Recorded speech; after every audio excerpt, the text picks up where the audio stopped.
want to start today with having you take a deep breath, in through the nose, out through the mouth. I'm David Robertson.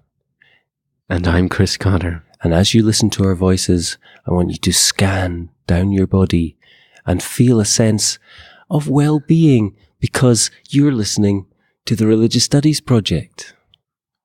Today, our podcast is on mindfulness. So just close your eyes and enjoy. Anyone who spends any time online or on social media these days probably hasn't managed to avoid adverts for different mindfulness applications and mindfulness courses that one can go on. Mindfulness seems to be a buzzword in all manner of business, economics, but also throughout various religious groups, religion-related groups. But what on earth is mindfulness? Is it religious? Is it secular? Is it connected to Buddhism in some way? What are its Buddhist origins? Why does it matter? Someone who's much better equipped to answer these questions than I am is Ville Husgafvel of the University of Helsinki. I hope I pronounced that approximately right. I had it a moment ago. I was a PhD student here in study of religions with research interests in contemporary mindfulness practices, Buddhist meditation, Buddhist modernism, and so on. And he's also spent a year working at SOAS, the University of London, working there on his dissertation topic. He's got a number of publications in the area on Buddhism in Finland, and one in Temenos, the Nordic Journal of Comparative Religion, entitled On the Buddhist Roots of Contemporary Non-Religious Mindfulness Practice, Moving Beyond Sectarian and Essentialist Approaches. And we'll link to that on the website. And he's also got a forthcoming manuscript on the Universal Dharma Foundation of Mindfulness-Based Stress Reduction. So he clearly knows his stuff and is enthusiastic about his topic. So first off, Ville, welcome to the Religious Studies Project. Thank you very much, Chris. Happy to be here. Thank you for joining me. So, big questions. We've got a lot to discuss here, but just for anyone who, whether they've seen those adverts for mindfulness apps or whether they've not seen them, what broadly are we talking about? Just in a few sentences, what is mindfulness? And then we can dive into the analysis. Well, that is it's a question worth of a dissertation of its own. But in short, mindfulness cannot be grasped unless it's tied to some specific context, because it's a broad, abstract category, and it has its roots in the Buddhist tradition. In the really earliest layer of text, it discusses mindfulness as part of the Noble Eightfold Path, leading to the cessation of suffering, and right mindfulness is one part of that path. But the descriptions of mindfulness are varied. It can be discussed and defined in very specific ways as a ability to keep in mind the object of meditation, or in broad way, keep in mind certain Buddhist perspectives on things. More broadly, it can be just clear, lucid awareness of things, being alert. But since the 70s, and especially after the 90s, it has become part of medical, therapeutic, or psychological vocabulary also. And here, many Buddhist connotations are left aside, and it's more about, you could say, self-regulation of attention with an attitude of acceptance towards the present moment experience. So if you look at psychological studies and discussion, that would be the definition. But within Buddhism, there are various interpretations depending on the tradition and the viewpoints within the massive family of traditions known as Buddhism. Okay. And I'm sure we'll get into some of that over the next half an hour. But this incredibly broad topic, what drew you to it? I mean, you're doing your PhD study on it, so you must be interested, but why? How did you get to this point? Many strands. One is a personal interest in meditation for decades already, and the other is scholarly interest. During my BA and MA studies, I was always interested in the concept of religion and the interplay between Buddhist traditions and Western culture. How Western concept of religion, for example, changed in the encounters with Buddhist traditions, and also how Buddhism changed in the exchange with Western philosophies, natural sciences, and so the influences have gone both ways. And thinking about the PhD topic, I wanted to have some relevance in the society we live. And I was seeing that when these mindfulness-based practices, mindfulness-based programs, which are increasingly being used in the mainstream medicine, healthcare, education, corporate world, I saw that there will be discussion on the links to Buddhism and the religiosity. And I was seeing that it's one thing, especially in Finland with a strong history in evangelical Lutherical Christianity, there will be some prejudice on practices based on Buddhism and Buddhist meditation, and a lot of discussion which is not necessarily based on research, but on opinions and very, very superficial knowledge of things. So I was wondering maybe a scholar of religion could provide some facts for the discussion. Excellent. So there are a lot of questions that we could ask here, and we'll probably get to some of them now. Is mindfulness secular? Is it cultural appropriation? Is it religious? Is it Buddhist? What kind of Buddhist? Which form of mindfulness are we talking about? Who is saying what? Why does it matter? So hopefully we'll get to some of those questions, but it'd be good before we get there, if we could talk about the how questions. So you've been interested in this broad topic and some of these questions, but how have you gone about doing that research? I know that in your articles, certainly you've been looking at sort of a specific form of mindfulness. So you might want to tell us about who the individual and the lineage there, and sort of what are your sources and things like that. Yeah, well, it's really important because the field of mindfulness practice is vast. It goes from traditional Buddhist practices up to some military interventions where mindfulness-based practices are used to train soldiers. Yes, I've heard. So the question which mindfulness you are talking about is very important, and in order to say anything relevant on the topic. So I was interested in the interplay between how Buddhist practices are interpreted and recontextualized in Western therapeutic secular settings. And in this process, one particular mindfulness-based program called mindfulness-based stress reduction, it's the bridge builder. It's the first mindfulness-based program to be introduced in Western secular settings in a hospital, Massachusetts University Hospital Stress Reduction Clinic was the place in the end of 70s, and it was based on the work of John Kabat-Zinn, who developed the program based on his extensive practice in various Buddhist traditions and reading. But he was also a scientist and a PhD from MIT in molecular biology, so he was able to translate certain Buddhist perspectives and practices in a language that could be introduced in a hospital setting. And so this program called mindfulness-based stress reduction is my focus.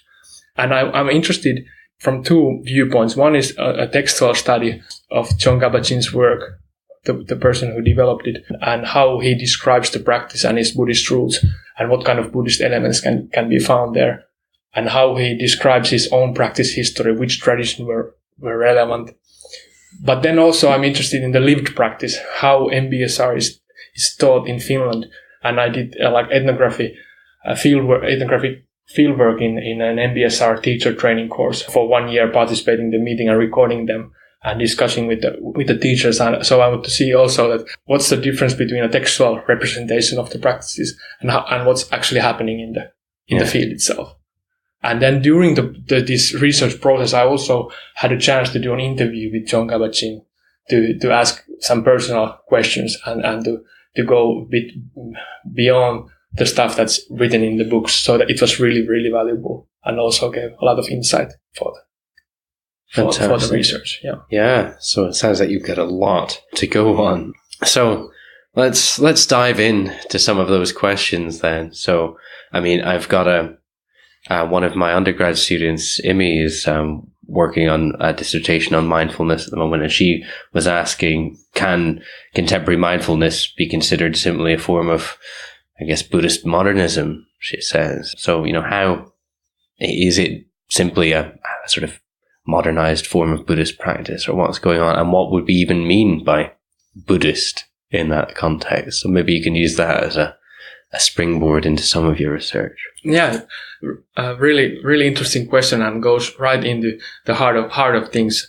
So if you try to do any comparison between Buddhist mindfulness and contemporary mindfulness, first question is, which Buddhism are we talking about? In the variety of traditions, approaches, interpretation, Theravada Buddhism, Mahayana, Vajrayana, and local geographical areas. And also one very important distinction between traditionalistic interpretations of Buddhist doctrine and practice and then modernistic interpretations. And in short, the Buddhist modernism is an interplay, how Buddhism changed, how Buddhist traditions and particular Buddhist teachers started to reform Buddhist teachings and practices in an interplay with Western philosophy, with colonial powers, Christian missionaries, and somehow formed a view of Buddhism which was able to argue for being compatible with scientific, rational thought. But at the same time provide meaning that was seen as the field of religion at the time. And this discourse has continued until our days. There's still very much, often more positive views on Buddhism as somehow, even if religions in general are seen in a negative light. And in this rationalization of Buddhist doctrine, many Buddhist teachings were interpreted in the light of psychology instead of cosmology or metaphysics. And so it's definitely an ongoing process which has both occurred in Asia and in West. And if you look at the tradition that Thongka Bat-Sin practiced in, they are really much modernized versions of Buddhism. Yeah. So he practiced Insight Meditation Society, which is a society teaching Theravada-based Vipassana meditation based on especially on certain Burmese meditation lineages. And then also had a personal practice with a Korean Zen teacher. And was influenced by many publications by modern Buddhist teachers. So I think the Buddhism which influenced these modern mindfulness-based practices was a very modernized version of Buddhist. And within these practices, the rationalization and the scientific evidence of efficacy just went even like much more further. So in a way, it's the same process which and somehow continuing the process of Buddhist modernism. But whether it's relevant to call them Buddhist anymore, it's a matter of much debate.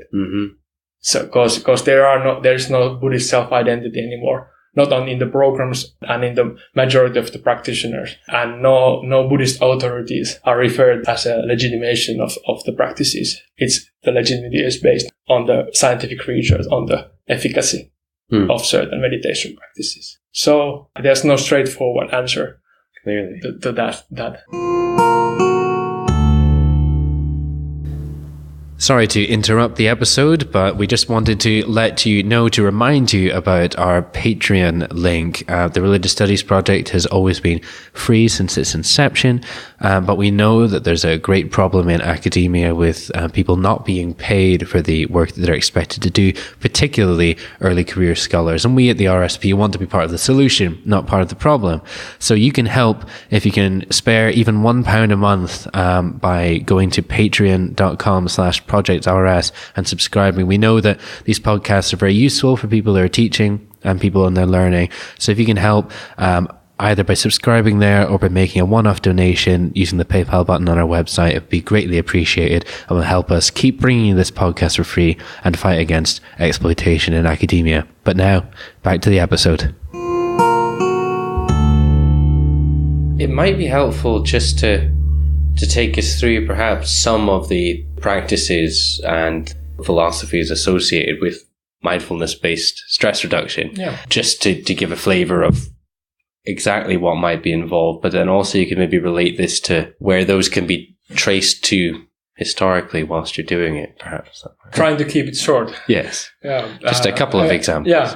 But in very short, MBSR and most of the mindfulness-based practice programs which are derived from MBSR are taught as 8-week courses. And the main components are certain sitting meditation practices. Start with awareness on your breath, awareness of body sensation, awareness of sounds and thought processes, and this kind of open awareness practices of being alert to the present moment experience in all its varieties. But also certain body scan meditations, so where you scan the different, keeping the present moment focus on different body parts and going through systematically all the body areas. And then certain simple yoga movements with the same kind of present moment, accepting non-judgmental attention, but also certain aspects of called informal practices that trying to become more aware of the automatic reactions that you have in everyday life, on encountering people, doing in your work life, in your free time, in your social life, and also paying attention to what kind of reactions are linked to agreeable situations and to those which are not so agreeable, and observing the automatic responses and then tendencies, and trying to become aware of those, and then slowly perhaps also understanding which one are maybe useful and pragmatic, and which might be not so functional, and perhaps creating unnecessary distress in various situations. So that's those are the basic practices in short. Yes. The elements are found in many Buddhist meditative traditions. The same focus: how pleasant, unpleasant, and neutral sensation, what kind of reactions do we have, and how our conditioned reactions may be harmful or not harmful, and conducive to friendliness and compassion, or to hatred, greed, ignorance. And these kind of perspectives are found both in Buddhist context and in this contemporary mindfulness context. Yeah. So there's a lot of shared ground. And some argue that the shared ground goes only as far as these psychological processes are involved.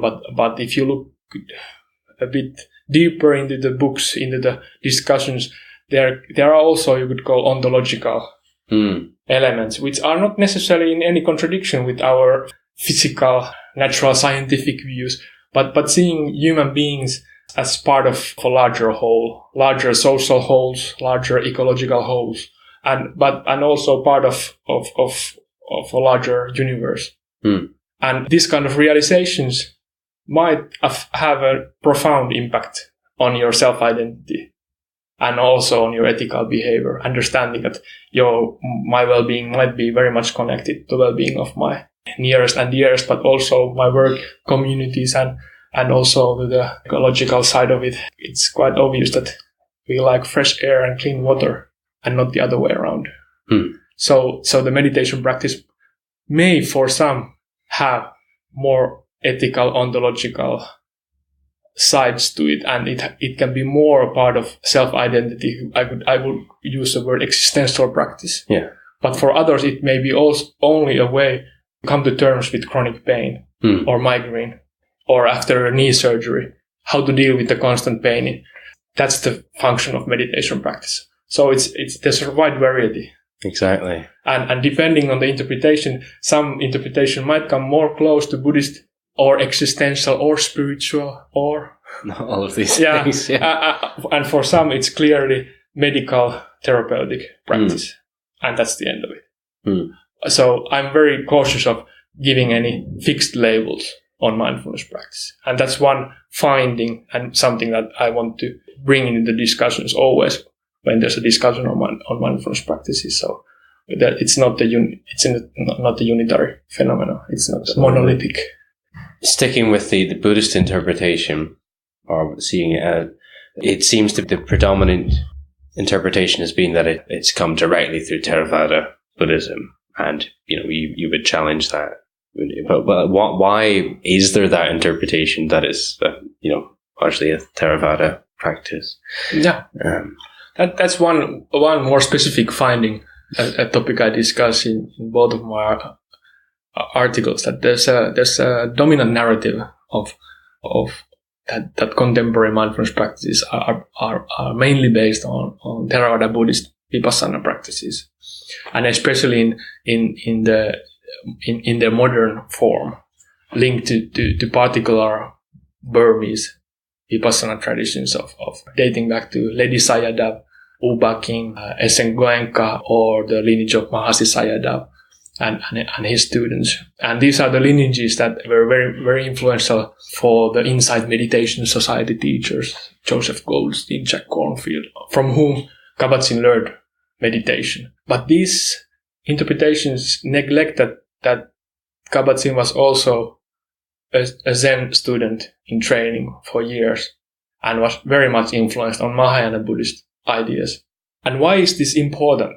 If we pick certain Buddhist sources, texts, modern teachers, and if we compare those texts and teachings to contemporary forms of mindfulness, it's easy to create a picture where they seem very separate. The objectives of practice and the forms of practice. And so you can easily make an argument that contemporary mindfulness is anything but Buddhist. It can be antithesis of Buddhism by picking up certain sources, Buddhist sources. But if you pick another sources, the image is very different, and the practices are much more connected, and there's a continuity. And especially if you pick sources from Mahayana Zen and a modernized interpretation of Zen practice, as in the book of Shinryu Suzuki, Zen Mind, Beginner's Mind, which Kabat-Zinn often refers to, or the practice of Thich Nhat Hanh, a famous Vietnamese peace activist, poet, monk, mindfulness teacher. So it's quite important that which traditions actually were relevant in the formation of mindfulness, if we want to do any comparison on the continuity of ideas and practices. So this is my argument, that we need to look more to the Mahayana sources. Absolutely. Yeah. Just thinking, I mean, I know this maybe isn't exactly relevant to the research you've been doing, but in many contexts there'll be debates about, so we have these debates about, is this a religious practice? Is this a secular practice? And I know you would very much, as a sort of critical scholar, want to come down on the line of, it depends who's being asked and what's at stake and why they want it to be what it is. But could you maybe tell us about some of those debates that have happened, maybe specific instances where people have been arguing that it clearly is Buddhist, or that it clearly is just spiritual, or that it's clearly secular? I mean, just maybe give us some examples of those public debates. Yeah. Well, as a basic outline, there's a narrative that these, in contemporary mindfulness-based programs, meditation is taught independently of Buddhism or Buddhist religiosity. And what does it mean to be independent from? That's a question. And in many scientific studies focusing on the effects of meditation practice and mindfulness practice, it's usually taken for granted that these are secular practices which may have Buddhist roots or roots in Asian wisdom traditions or something else, but don't have any philosophical or ethical connections to those practices or to the beliefs of those traditions. So it's very instrumental, kind of a technical view on meditation. Yes. It's about self-regulation and certain attitudes.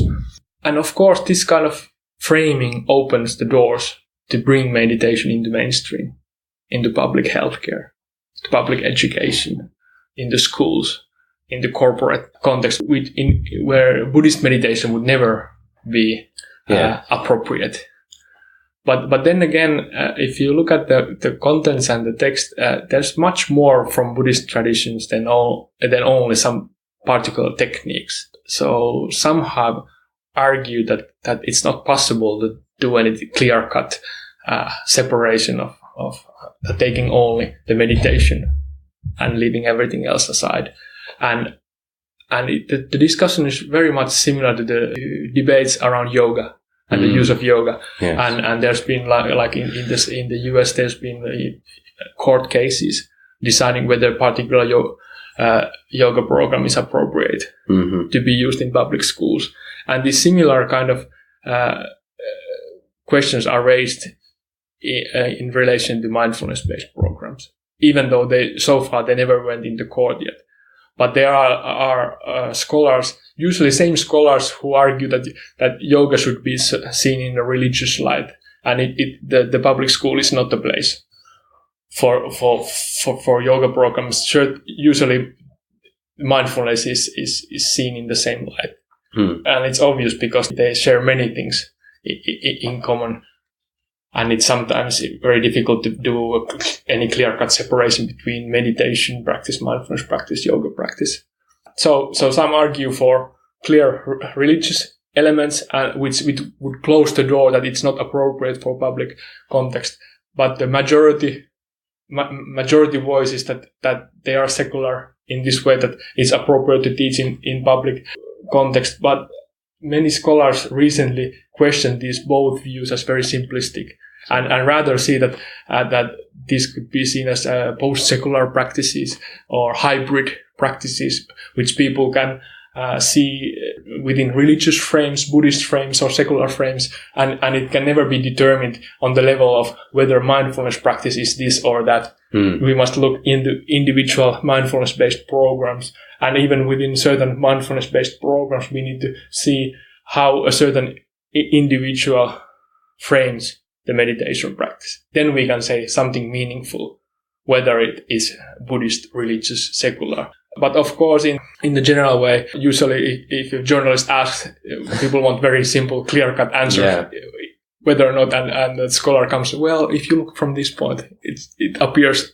Buddhist. If you look from another point, it appears secular.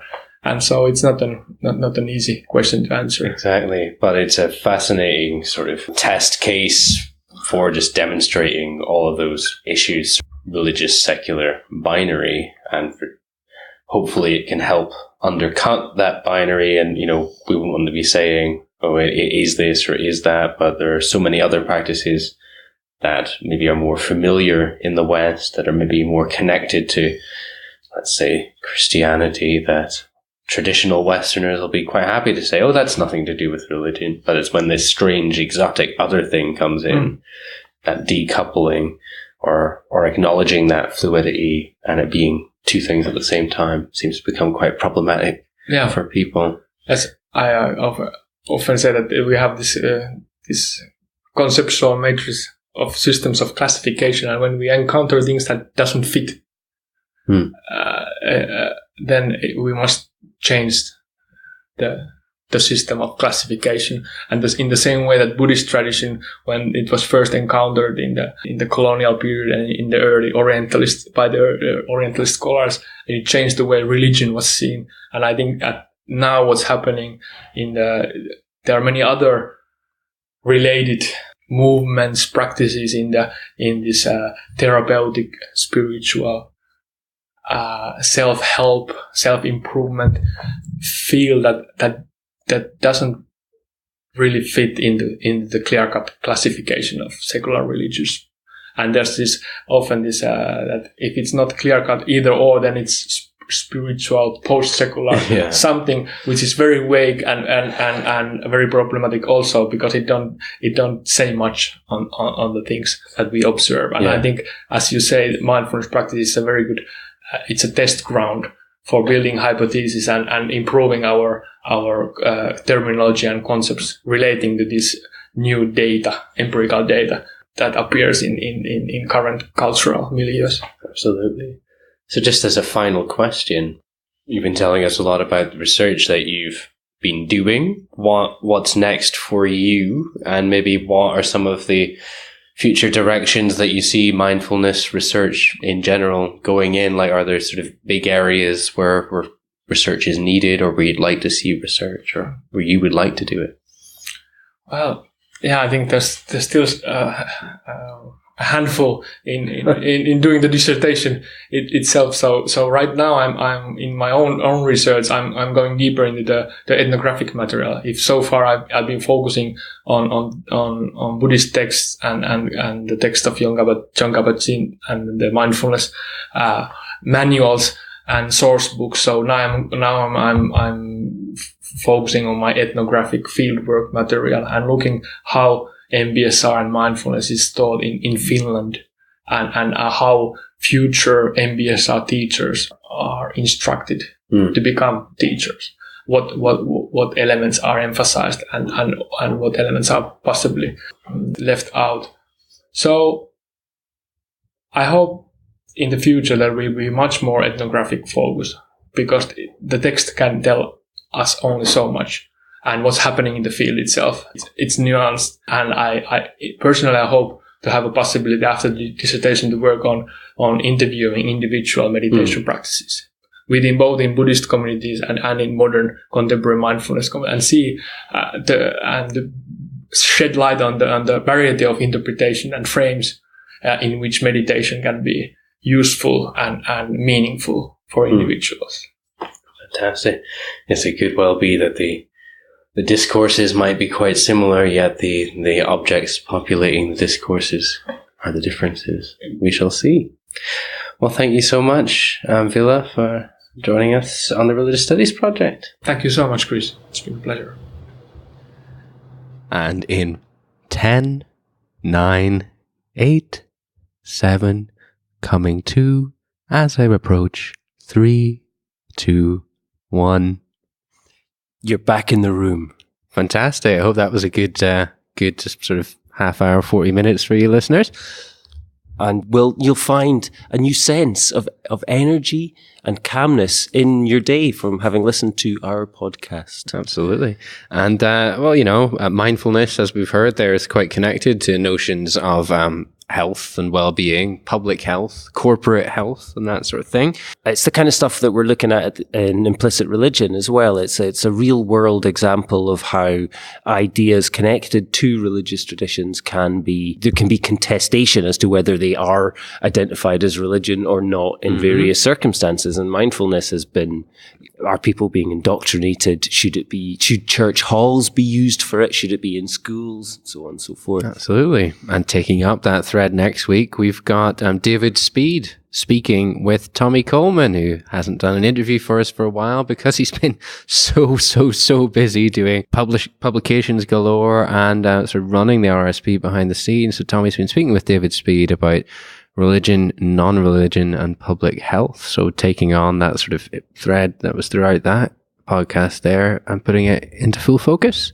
Absolutely. I don't think we've got anything else particularly to say. I want to say thank you to the Patreon supporters first and foremost, especially for allowing us to do things like having the podcast transcribed, which I know a lot of people find very useful for teaching and for various other reasons. So thank you so much. Do consider becoming a Patreon supporter. We have special material exclusively for supporters, including Discourse, which is now up to 6 or 7 episodes. We're producing one of those every month around the world. It's not just Chris and I talking. And Are You My Data, which are very special interviews. Exactly. Yeah. There was a clue who the next Are You My Data is going to be in what David just said. It's pretty special. Oh, yeah. It's a special thing. Something deemed special. So from 2 special things to all the special things at the end of the microphone. Thanks for listening. The Religious Studies Project is sponsored by the British Association for the Study of Religions, the North American Association for the Study of Religion, and the International Association for the History of Religions. The RSP is produced by the Religious Studies Project Association, SCIO, a Scottish charitable incorporated organisation, charity number SCO 47750. Brought to you by founders and editors-in-chief Chris Cotter and David Robertson, and our managing editor Thomas J. Coleman III. Our features are edited by Jonathan Tuckett, and our Opportunities Digest by Ella Bogg. Podcast transcription by Helen Bradstock, with audio editing by Gregory Schneider and Samuel Ward. Social media managed by Ray Radford, and sales and marketing by Sammy Bishop. Don't forget you can support the project by using our amazon.com.co.uk and .ca links, or donating at patreon.com/projectrs. And you can find us on Facebook, Twitter, Google+, YouTube, iTunes and other portals.